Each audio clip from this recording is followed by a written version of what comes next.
누가복음 2장 10절 천사가 전한 소식 다 같이 할까요? 천사가 이르되 무서워하지 말라.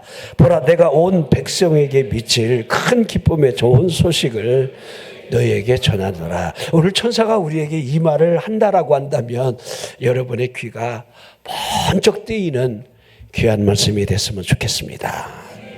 자, 우리 마태복음에 보면 이 마태복음은 여러분이 잘 아는 대로 성경 읽다가 시험 내는 장이지요.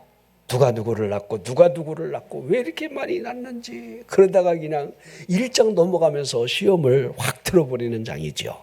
자, 그런데 1장의 초점이 뭐예요? 그 반열을 따라 하나님의 아들 예수 그리스도가 오신다라고 하는 것, 그걸 쭉 설명을 해나가요. 이 마가복음은요, 탄생에 대한 말씀은 그렇게 여러분 기록이 되어 있지 않아요. 누가복음에 들어가면 너무 자세하게 디테일하게 설명을 해놨어요. 자, 그 첫 장의 사실을 데오빌로 각하를 통한 이방인에게 복음이 증거되기를 원하는 이 누가 의사가, 여러분 이 누가는 헬라인이에요. 이방 사람이에요. 그가 의사예요. 그가 여러분 사도 바울을 통해서 복음을 받아들인 채 일평생 그를 뒤따랐습니다. 그가 전하는 이 헬라 사람들 온 세상 만방에 그리스도의 복음이 왜 증거되는지 여러분들 그 방향성을 가지고 복음을 여러분들 데오빌로 각하에게 더 자세하게 알려는 그 의도로 적고 있는 이 사실을 증거를 하면서 세례 요한의 탄생 비화, 그 비화를 쭉 설명해 나갑니다. 그렇죠. 여러분, 세례 요한의 엄마가 나이가 많이 드셨잖아요. 사라처럼. 이미 정수가, 여러분들 이 여인으로서 잉태할 수 있는 능력이 사라진 채로 여러분 그 태로부터 세례 요한이 탄생하는 그 일들, 그 아버지가 안 믿었잖아요. 이죠. 안 믿으니까 확 벙어리를 만들. 안 믿기만 해봐 그냥. 벙어리 그냥 된다니까. 그렇죠? 제가 여러분들 성경 얘기하고 있잖아요. 우리 목사님 자꾸 왜 소설 쓰나 이렇게 쳐다보면 얼마나 성경을 안 읽으면 내가 성경을 이렇게 디테일하게 여러분들 이렇게 표현을 해야겠습니까? 그리고 여러분들 6개월 후에 그 가브리엘 천사가 마리아에게 가는 장면이 옮겨지고 있지요. 자, 이 엘리세밧과 이 마리아는요, 친척 간의 친척의 관계예요. 친족입니다. 자, 이 동정녀 마리아에게서 성령으로 잉태되는 이 일들은 이미 창세기 3장 15절에 여자의 후손으로 오실 그분, 그러게 하나님이 때가 참에 갈라디아 4장 4절에 때가 참에 하나님이 그 아들을 여자에게서 나게 하셨다라고 하는 그때 하나님의 구원의 때, 그때를 그렇게 설명을 하면서 여러분 우리 이사야 선지자가 이미 보라 처녀가 잉태해야 아들을 낳을 것을 이사야 7장에 기록되어 있고 미가서 5장에 보니까 그분이 오실 장소까지 아예 설명했지요. 그렇지요. 베들레헴이라고, 유대 땅 에브라다야 내 거울이 작지 아니하도다. 이 베들레헴이라고 하는 사실까지 설명을 했는데 여러분이 한번 잘 생각해보세요. 이 마리아는요 고향이 나사렛이에요. 나사렛. 그러니까 갈릴리 저 동편에 있는 이 나사렛에 여러분들 이 여자가 성령으로 잉태되어 여러분들 성경에 예언된 대로 이 유다 족속인 이 요셉을 만나 약혼한 그 일로 말미암아 여러분들 이제 호족하러 가는 이 과정에서 여러분 낳게 되는 그 아기 예수가 베들레헴에서 태어나는 그 여러분들 역사적인 이 흐름을 보세요. 자, 우리 가이사 아구스도가 갑자기 헷가닥해갖고 영을 내리지요. 호족하라고. 이거는요 조세 목적이 있었던 거예요. 호족을 함으로 세금을 디테일하게 걷어들이려고 법령을 여러분들 발표했는데 실은요 그 이후로 호족 관계를 정리하지만 세금을 걷어들였다는 기록은 있지 않아요. 그러니까 성경을 이루기 위해서 여러분들 이 군주의 마음도 하나님이 움직이는 걸 보십시오. 그러니 여러분들 정원한 몸으로 만삭된 몸이 여러분 권력의 강한 힘이 작용되어 있지 않다라고 한다면 이 마리아가 그 몸으로 여러분들 이 유대 족속되는 이 다윗의 동네에 베들레헴까지 갈 일이 없다는 거예요. 그러니까 얼마나 많은 사람들이 여러분들 이 호족하러 그 기한에 그 일을 하기 위해서 정치적인 법령에 의해서 다윗 족속이 얼마나 베들레헴에 몰려왔겠습니까? 여러분, 예를 들어 아직까지 친척이 있거나 친구가 있다라고 한다면 그 집에 가서 기거를 하면 되는데, 여러분, 대상들을 위한 마을마다 여관이 있었던 건 사실이에요. 하지만 머물 여관이 없었다라는 사실을 제가 여러분들 이게 하나하나 오늘은 이 제가 본문의 말씀이 이제 천사가 전하는 이 소식을 설명할 거고, 그리고 동방 박사가 별을 보고 따라가서 증언하는 그 증언의 내용을 할 것이고요. 또 이 빈방에 대한 이야기도 우리가 생각을 해야 되고, 또 여러분들이 아는 대로 우리 예수님이 결례에 따라 여러분들 이 할례를 행하기 위해서 예루살렘에 올라갔을 때에 시므온이 등장하고 안나 여선지자가 증언한다는 거, 이 모두가 여러분 우리 아기 예수가 구주로서 오신 여러분들 우리에게 구원자임을 성경은 디테일하게 쫙쫙쫙쫙 설명해 나가고 있다는 거예요. 자, 오늘 이 본문의 상황이요, 그 당시를 배경을 하고 있는데요, 그 지역에 있던 목자들이 밤에 밖에서 자기 양떼를 지키고 있었을 때에 그곳에 주의 사자가 나타납니다. 그러므로 말미암아 주의 영광이 그들을 비추게 되므로 그들이 얼마나 두려워하고 무서워했다는 사실을 밝혀주고 있지요. 자, 오늘 읽은 본문의 말씀이 뭐라 하고 있습니까? 천사가 이르되 무서워하지 말라, 무서워하지 말라는 거예요.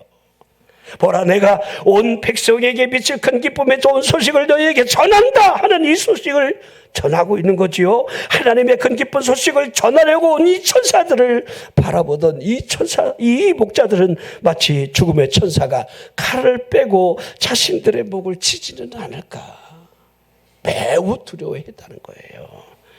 그들에게 밤의 고요함이나 적막한 어두움이 그들을 두렵게 했다는 것이 결코 아니라는 겁니다.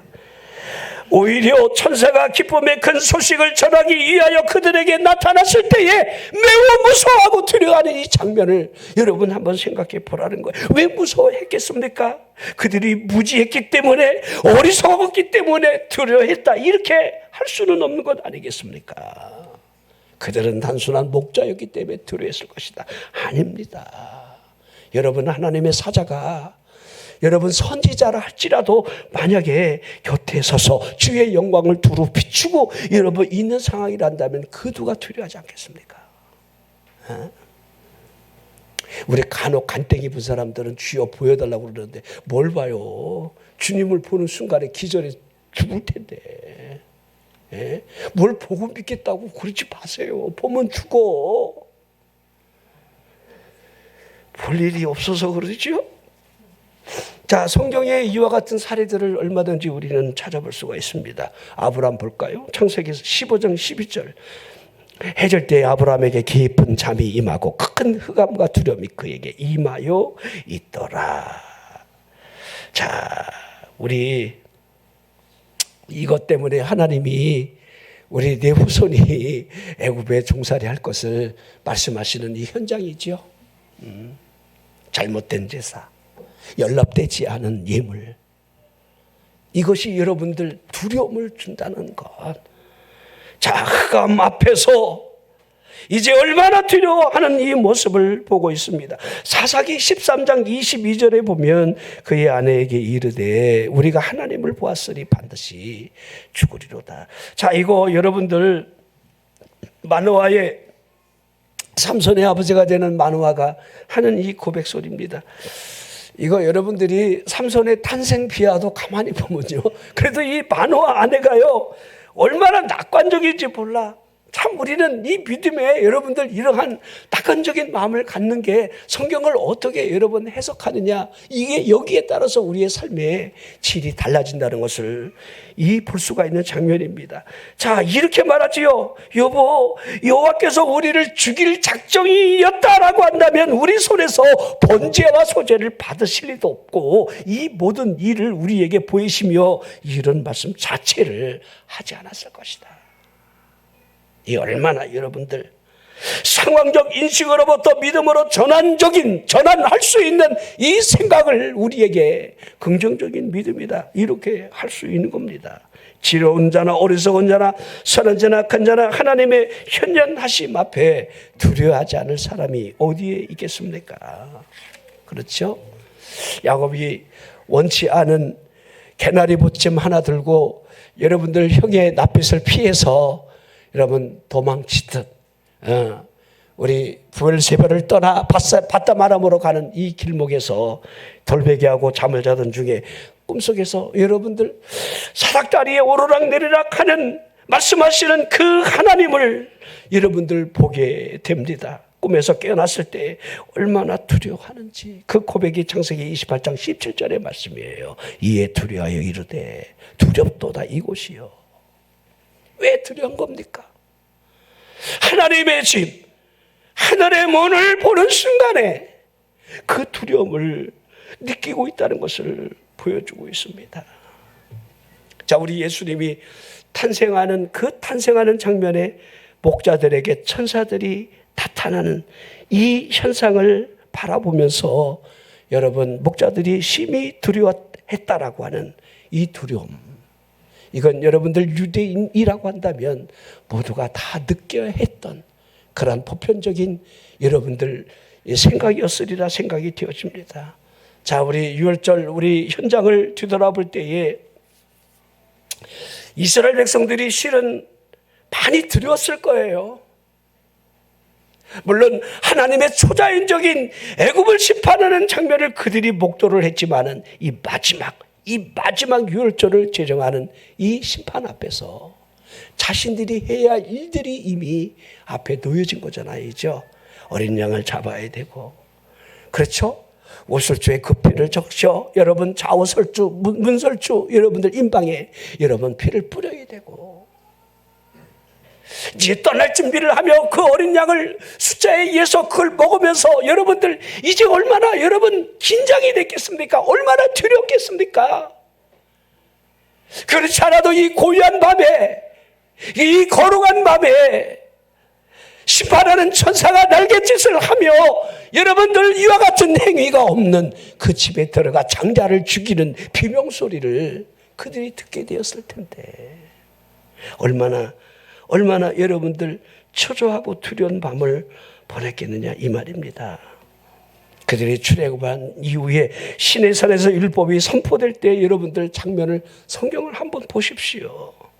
시내산으로부터의 산 아래의 경계선이 그어지면서 경계선을 넘을 때에 동물까지도 돌로 치거나 화살로 쏘아 죽이게 하라 하시는 하나님이 불 가운데 현현하실 때에 우레와 번개와 빽빽한 구름이 산 위에 있는 가운데 나팔 소리가 크게 울려 퍼지는 그 소리를 그들이 직접 들어야 했다는 겁니다.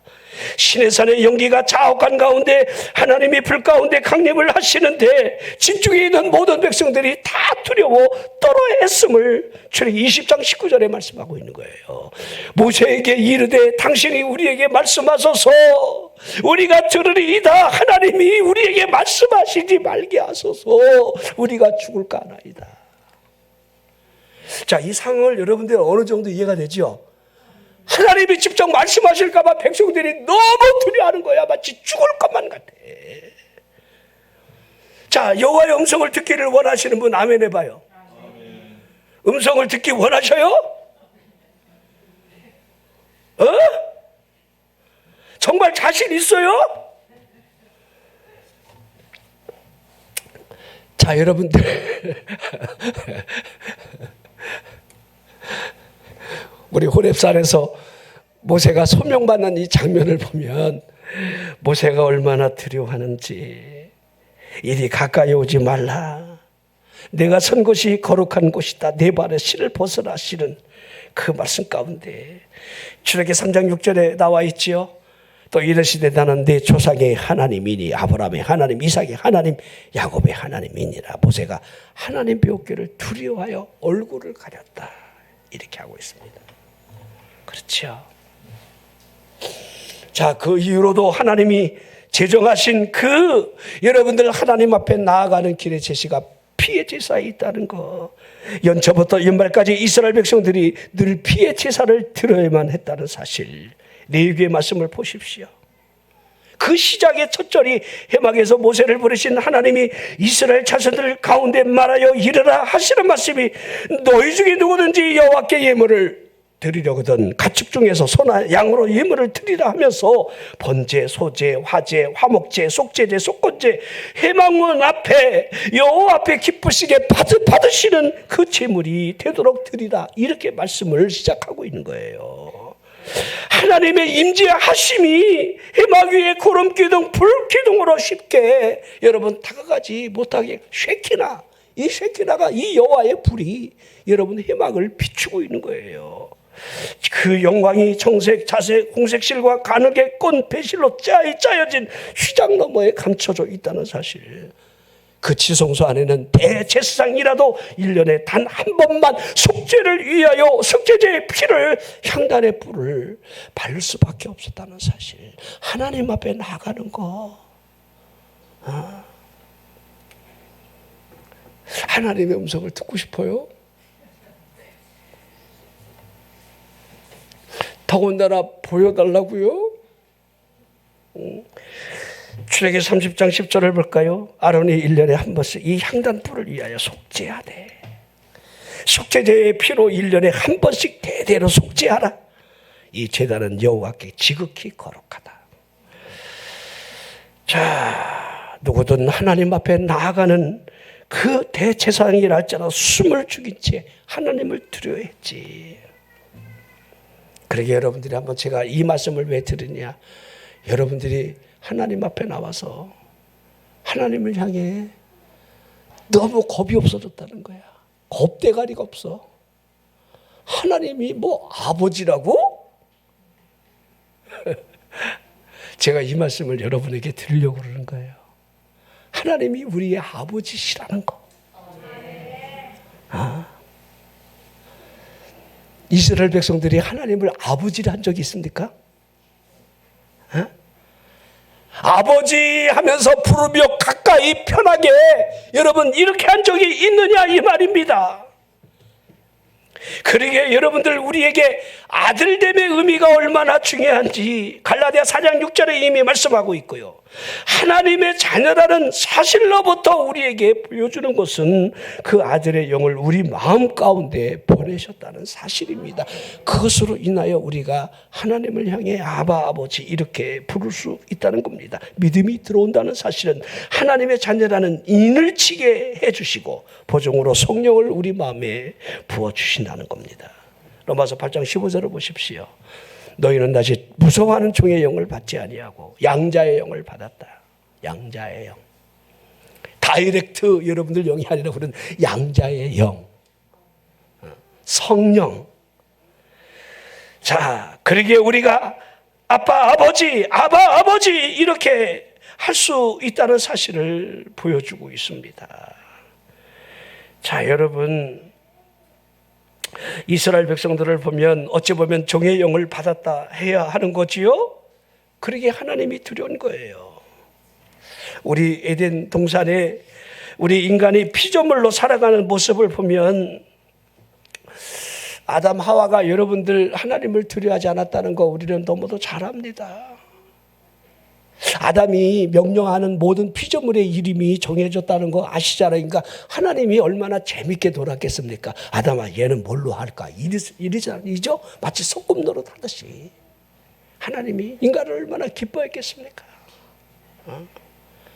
근데 그 죄로 말미암아 그 운명적인 열매를 뱀의 게임으로 먹음으로 말미암아 그들의 행동 모습이 어떻게 달라지는지를 그대로 보여주고 있죠. 하나님의 음성이 들려지니까 깜짝 놀라면서 동산 나무들 속에 숨어버리는 그 모습을 보여주는 거예요.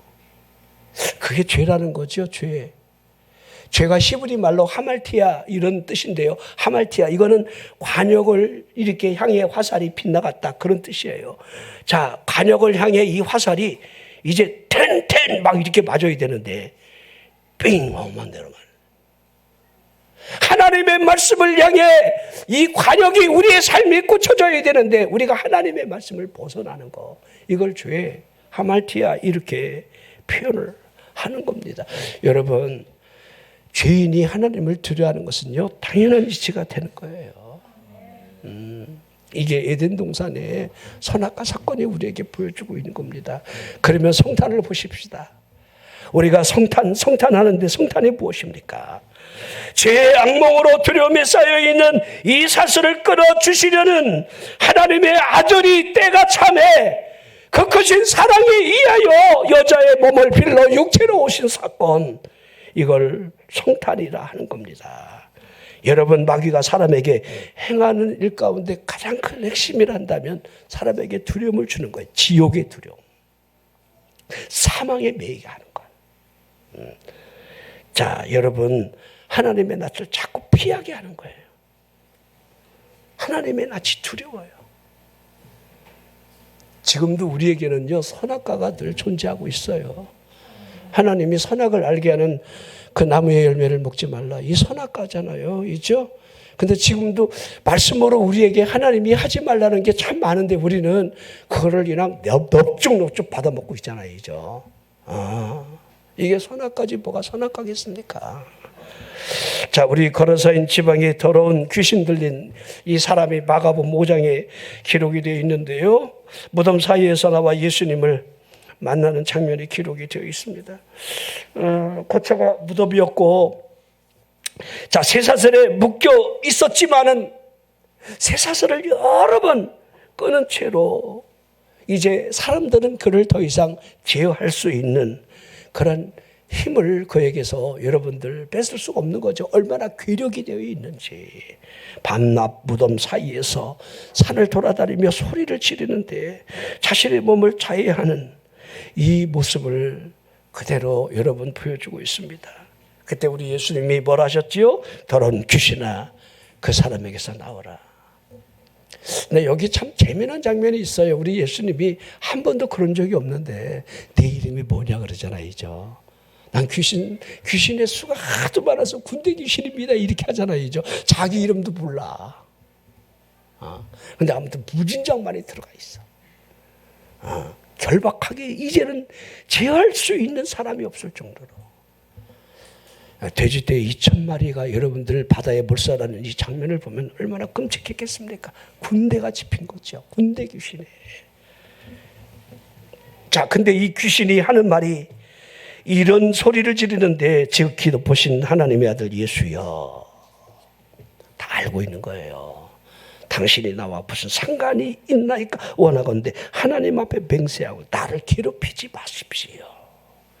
이게 얼마나 여러분들 군대 귀신이 때로 합창을 하면서 하나님의 아들이 자신에게 나오는 모습 앞에 버들버들 떨고 있는 그 모습을 하고 있습니다. 귀신도 이렇게 증언하고 있는 거예요. 지극히 높으신 하나님의 아들 예수. 자, 우리 예수님은 두려움을 제거하고 마귀의 일을 멸하러 오셨다 하셨습니다. 그분이 육신을 입고 나신 첫 번째 크리스마스에 대하여 천사들이 전한 소식을 오늘 본문 말씀으로 우리가 여러분 읽고 있는 거예요. 온 백성에게 미칠 큰 기쁨의 좋은 소식. 아멘. 여러분, 복음을 굿뉴스라고 하잖아요. 복음. 지금 천사가 전하는 큰 기쁨의 좋은 소식. 이게 복음이라 해야 합니다. 그러면서 천사가 디테일하게 주시는 그 은혜가 뭐죠? 우리 인간을 향해 두려워하지 말라. 여러분, 두려워하지 마십시오. 두려움. 여러분, 성탄을 맞이하면서 우리에게 성탄의 은혜가 임한다는 것은요, 두려움의 제거예요. 우리를 구원하시러 오시는 구주, 그분이 우리에게 여러분들 두려움이 없는 그것을 주시기 위해서 누가복음 4장에 신년을 선포하기 위함이라 하셨던 것처럼, 신년이라는 것은요, 모든 것을 원자리로 돌리는 그런 날이 오는 거예요. 신년을 선포하러 오셨다. 자, 여러분, 그러기에 하나님의 사랑이 우리에게 어떻게 나타났는지, 요한일서 4장 9절에 사도 요한이 이렇게 증거하고 있습니다. 하나님의 사랑이 우리에게 이렇게 나타난 바 되었으니 하나님이 자기의 독생자를 세상에 보내심은 그로 말미암아 우리를 살리려 하심이라. 그러죠. 우리 예수님이 니고데모의 대화에서 여러분들 직접 자신의 오신 이 목적을 뭐라 하셨습니까? 우리 성경 중에 핵심이 되는 요절이 요한복음 3장 16절 아닙니까? 하나님이 세상을 이처럼 사랑하사. 이거 우리 예수님이 직접 하신 말씀이에요. 하나님이 세상을 이처럼 사랑하사 독생자를 주셨으니. 자, 우리 에베소서 2장을 여러분들 시작하면서 1절에 그는 허물과 죄로 죽었던 너희를 살리셨도다. 그가 예수 그리스도이심을 설명하면서 허물과 죄로 죽은 상태가 무엇임을 쭉 설명하면서 우리를 살리신 그 이유가 어디에 있는지, 하나님의 그 크신 사랑, 믿음으로 주어진 하나님의 선물로서의 구원, 이런 것들을 쭉 설명해. 요한복음 1장의 시작을 보십시오. 우리의 구원이 어떻게 임하는지. 우리의 구원이. 그러게 여러분들 영접한다는 사실이 얼마나 중요한지를 알아야 돼요. 영접하는 거, 받아들이는 거예요. 아멘 하는 거예요. 옳습니다. 그렇습니다. 빛으로 오신 당신이 내 구주가 되심을 저는 받아들입니다. 영접하는 거, 이게 우리에게 하나님의 자녀됨의 권세를 주신다, 이렇게 말씀을 하고 있습니다. 자, 누가복음 2장 11절 오늘 본문 다시 볼까요? 오늘 다윗의 동네에 너희를 위하여 구주가 나셨다, 그리스도 주시다, 이렇게 여러분 천사가 증언하는 이 말씀을 잘 여러분이 새겼으면 좋겠습니다. 이게 여러분들 성탄이라는 거예요. 천지를 창조하신 그분이 그 위에 누우셨다는 사실. 그렇죠? 그분이 오셨다는 이 사실로부터 이제 하나님이 우리 인간을 죄의 원수로 대하시지 않는다는 사실. 구유라는 말은요, 말밥통, 말먹이 있잖아요. 이렇게 먹는. 우리 예수님 낳자마자 늘 데가 없었어. 여관이 없었잖아. 마구간 잠시 빌려갖고 거기서 몸을 풀자마자 우리 예수님을 강보에 싸서 여러분 구유에다 제일 먼저 띄웠다는 거예요. 자, 밖에서는 천사들이 난리가 나고, 그 다음에 여러분 연이어서 우리 또 동방박사 생각할 텐데, 하나님이 동방박사를 별을 통해서 막 그 타이밍을 맞춰서 이끌어가는 거이죠. 그래서 예물을 드리죠. 황금과 유향과 보약을 예물로 경배하고 드리는 그 장면들을 보십시오. 여러분 태어날 때 누가 황금 들고 왔습니까? 아니잖아요. 그래도 짧게 여러분들은 병원에서 낳잖아요. 이제 이제 조산소로 가든지, 이죠? 집에서 낳습니까? 우리 원장님 일찍 만났으면 다 탯줄 끊어줬을 텐데. 그럼 내가 탯줄 들고 저 기찻길 옆에 강물에다 막 집어던지기도 하고. 옛날엔 그렇게 목회했어요. 자, 제가 자꾸 늙으니까 옛날 얘기 자꾸 하는 것 같습니다. 저는 아담을 보면서, 아담은 태어난 게 아니잖아요. 만들어진 거잖아요. 첫째 이 아담은 실패했잖아요. 로마서에서 구원을 설명하면서 둘째 아담으로 오시는 구원자 예수 그리스도를 설명해 나갑니다. 아담으로 원죄가 들어오고 이 한 사람의 죄로 사망이 들어오고 모든 인류가 다 지옥문을 열었다 하고 있는데, 두 번째 아담 되시는 그분이 이 한 사람으로 인하여 생명을 주고 믿음을 통해 구원을 준다라고 하는 이 구원의 방식을 아주 동일하게 설명을 해나가는 거예요. 근데 제가 보면요, 둘째 아담으로 오신 그분은 만들어진 분이 아니라 태어나신 분. 그러니까 인간의 모든 질고를 다 짊어지신 분. 그렇죠? 여러분들 이 처녀의 뱃속에 여러분들 10달 동안 계시다가 나올 때에 막 있죠. 막 눈물이 묻히면서 나오지 않았겠어요? 이죠? 애기들이 여러분 나올 때 그냥 나 응애하고 순탄하게 나온 애들 없어요. 어떤 건 막 거꾸로 있다가 막 난리치기도 하고 막 이렇게 나오다 여러분들 죽기도 하고 막 이러잖아요. 이죠? 산모도 죽고 애도 죽고. 우리 예수님이 이 과정을 다 겪고 나오신 거예요. 나오자마자 니었는데 말 밥통에다 뛰어 이 밥통같들이 자기 땅에 오셨는데, 만물을 지으신 자기 땅에 오셨는데, 이게 요한복음 1장의 주제입니다. 빛으로 오셔서 생명을 주시러 오시는데 사람들이 알지 못함으로 경배하지 못했다는 사실을 여러분들 이 성탄에서 우리에게 보여주고 있습니다. 천사가 오늘 너희를 위하여 구주가 나셨다. 그분이 구주라는 거예요. 구세주. 만약에 사무엘 같은 선지자가 태어났다, 이게 대단한 기쁜 소식이 될 겁니다. 여러분들 지금까지 알고 있던 위대한 선지자들이 여러분들 태어난다 한다 할지라도 그들이 죄를 지적할 망정 여러분 죄를 살 수 있는 그 권세를 가지고 올 수 있는 구주가 되느냐? 아니라는 겁니다. 구주가 나셨다. 구주 나셨도다. 이게 성탄이에요. 오늘 여러분들 우리 다음 주 이렇게 또 계속해서 이제 성탄절을 지나면서 우리 이제 마감을 하게 되는데 3일 예배도 성탄 설교, 다음 주도 성탄, 우리 수요일 날 성탄절에도 성탄 설교, 쭉 이 성탄 설교를 우리가 듣게 되는데 다른 각도에서 다양하게 여러분들이 말씀을 들으면서 구주가 나셨도다. 할렐루야. 구주가 나셨도다. 우리게 지금 너무 뜨거워요. 지금 이게 계속 온도를 못 맞춰갖고, 그러니까 여러분들이 지금 녹아 있어요.